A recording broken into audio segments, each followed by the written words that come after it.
Hello YouTube, my name is McFlippers and welcome to the U.T.F series, episode 19 here in the lovely land of Druxe. I'm super excited to get into the video, so without further ado, let's go. First thing I'd like to note as we progress with the video. In the last episode, I said I was going to be playing a little bit in 1.13, because it's new, it just came out, and I was excited and wanted to try it. However, I've run into a bit of a dilemma in the fact that my computer seems to not be able to handle that and recording at the same time, and I don't know why, but I'm going to wait for Optifine to come out and see if that changes anything. So, for now, 1.13 is kiboshed, but it will come back someday, so just gotta wait for Optifine. Until then, we've got a Druxe to finish. So, right here, we've got a lovely little space, actually, I think enough space for maybe 2 or 3 houses, or something that needs to go right here. So I need to think long and hard about what I want to fill up the rest of this space with, because I really don't have any more houses based on functionality. I just need decorative pieces now, so I need to figure out what those are going to be. I'll be right back once I do. I think that I've thought of something that Druxe may direly need. Out of all of these buildings and all of this stuff, Druxe doesn't have a place to sell and transfer goods. It needs a marketplace, and I think this little spot right here might be the perfect spot for a marketplace. So I'm going to go jump into my testing world and see what I can design in a Druxe-like style for a market. So I've come up with a design for a storefront that I think will work pretty well for Druxe. It's just a slanted hutch that goes down, well, as a slant from where it starts down to the ground. It's got a nice little inside with a ton of chests for storage, and obviously a matted ground because whoever the shopkeeper is going to be walking, probably pacing in circles around all day, waiting for a customer to come. Druxe is not a very populated town. There will not be many customers. So, you know, bored storekeeper. But nonetheless, when a customer does inevitably come, this will be the little counter that they come to buy something from the shopkeeper. Of course, there aren't going to be any actual shopkeepers in there because villagers are just too much work to put into this little shop for Druxe. Also, I don't have any villagers right now. So, that's besides the point. We have a little hutch. Now it's time to go back to Druxe, collect my resources together, and begin the building of our little shop front. So I think for the most part, I've figured out the layout that I want to go for, and this is generally it. There's going to be 4 buildings, each place generally facing towards the center. I think maybe this one, or maybe this one too, might have counters facing in both directions, but other than that, I think they're all going to be facing towards the center, so that it'll be like a sort of column, and as you come down, there'll be shopkeepers probably yelling at you through makeshift megaphones to buy their product. And then I left this space open here because I want to put a gate out of Druxe down somewhere into this valley here. And that's about it. Over here in this empty space, we're probably going to build something else at a later date, but until then, I just want to build these. And I can't recall at all how high I started to build them, so I'm going to go with just this. I think it was actually 3, so if I make it 3, then I think that'll probably cover what I'm trying to do. Let's see if it does. If I go down this way, I think that works. There we go. So it just took me a quick moments of clarity, but I think I finally figured out what I was actually supposed to be doing. And it is generally along the lines of this. This is what I was trying to make.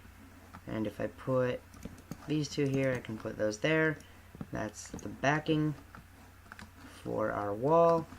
Let's put our fences in there. And then we would put...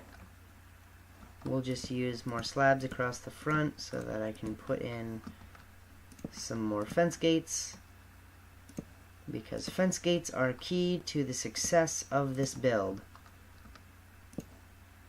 And once the fence gates are all in, I can remove all the slabs and go straight onto the roof. And the roof generally made of more spruce, and I've prepared some spruce slabs. Probably not going to be enough, so I'll just make a couple more. Here's a couple more sprucey slabs right here.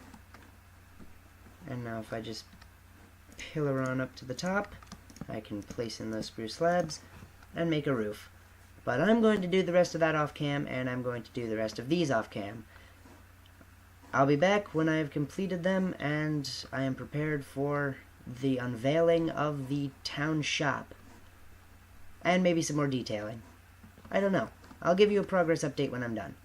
So I'm back with one of those fabled progress updates, and as with a lot of things I build, the style definitely has changed a bit as I built it.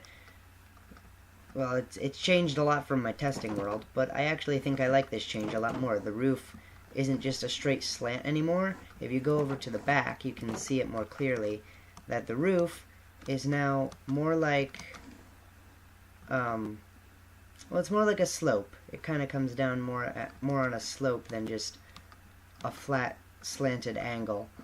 And I definitely like the openness inside. It's a lot more open and free on the inside than the other version was. So I think I'm going to continue with this style forward onto all the other houses after I destroy this zombie, and I will give you another progress update when I have completed that. Oh, task 1 complete. So I finished all of our shops, and I think they all look fairly nice. You got the little shop alley that you can walk down and purchase some things at the store. There's some dark little alleyways that you can crawl into, and I suppose they're not all that dark or scary like the traditional idea of a dark, spooky alleyway, but it is an alleyway of a sort, so I think the market does well with an alleyway. I've also got this little arch right here to signify where the path is going to exit the city or town and go off into the distance somewhere, probably to another town.